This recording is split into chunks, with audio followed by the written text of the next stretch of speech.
இந்த மாதம் ஸ்டார்ட்டிங்கில் நம்ம இந்தியாவில் இருக்கிற எல்லா பேங்கோட வெப்சைட் அட்ரஸ் மாறிடுச்சு. அது உங்களுக்கு தெரியுமா? தெரியலைன்னா இது ரொம்ப முக்கியமான இன்ஃபர்மேஷன். கண்டிப்பாக கடைசி வரை பாருங்கள். பேங்க்லேருந்து நமக்கு ஏதாவது இமெயில் வருது, அதில் லிங்க் இருக்குது அப்படின்னா நம்ம என்ன பண்ணுவோம்? அது ஸ்டார்டிங் அந்த பேங்க் நேம் இருக்குதான்னு பார்ப்போம். இப்போ எக்ஸாம்பிள் நீங்கள் ஸ்டேட் பேங்க் யூஸராக இருந்தால் என்ன பண்ணுவீங்க? SBI.co.in அப்படின்னு ஸ்டார்ட் ஆகுதான்னு பார்ப்பீங்க. இப்போ நிறைய பேங்க்கோட அட்ரஸ் எப்படி இருக்கும் அப்படின்னா, அந்த .comல முடியும், இல்லை .co.inன்னு முடியும், இல்லை .inன்னு முடியும். ஸோ நம்ம நார்மலாக அந்த பேங்க் நேம் இருக்குதான்னு பார்ப்போம். அதுக்கப்புறம் வர எக்ஸ்டென்ஷனை நம்ம பார்க்க மாட்டோம். ஸோ ஹேக்கர்ஸ் இதை ஒரு வாய்ப்பாய் பயன்படுத்தி என்ன பண்ணுறாங்கன்னா, அந்த பேங்க் வெப்சைட் மாதிரி ஒரு வெப்சைட் கிரியேட் பண்ணிவிட்டு அந்த எக்ஸ்டென்ஷனை மட்டும் மாற்றிடுறாங்க. இப்போ SBI.net இல்லை SBI.academy அந்த மாதிரி கிரியேட் பண்ணி அந்த லிங்க் அனுப்பிச்சிடுறாங்க. நம்ம அந்த நேமை மட்டும் செக் பண்ணி ஓகே SBI இருக்கா, ஸோ அது பேங்க் சைடில் இருந்தால் வந்திருக்கும் அப்படின்னு சொல்லி அந்த லிங்க்கை நம்ம கிளிக் பண்ணிடுறோம். இது மாதிரி பல பேர் தங்க பணத்தை இழந்துட்டாங்க.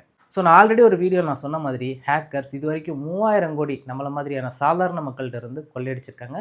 பல யுக்திகளை யூஸ் பண்ணி RBI இதற்கான ஸ்டெப்ஸை வந்து எடுத்துக்கிட்டு தான் இருக்காங்க. அதில் இது ஒரு ஸ்டெப்.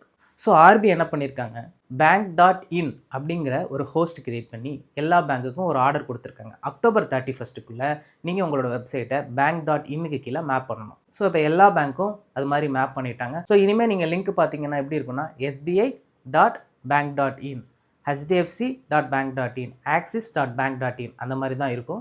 ஸோ இனிமேல் உங்களுக்கு பேங்க் சைட்லேருந்து ஏதாவது ஒரு இமெயில் வருது, அதில் லிங்க் இருக்குது அப்படின்னா நீங்கள் பேங்க் நேமை மட்டும் செக் பண்ணாமல் அது எக்ஸ்டென்ஷன் bank.in இருக்குதான்னு செக் பண்ணுங்கள். அப்படி இருந்தால் மட்டும் கிளிக் பண்ணுங்கள், அப்படி இல்லைன்னா கிளிக் பண்ணாதீங்க. ஸோ இது ரொம்ப லேட்டஸ்ட்டான ஒரு முக்கியமான இன்ஃபர்மேஷன். நிறைய பேருக்கு இந்த அவேர்னஸ் தேவை. கண்டிப்பாக ஷேர் பண்ணுங்கள்.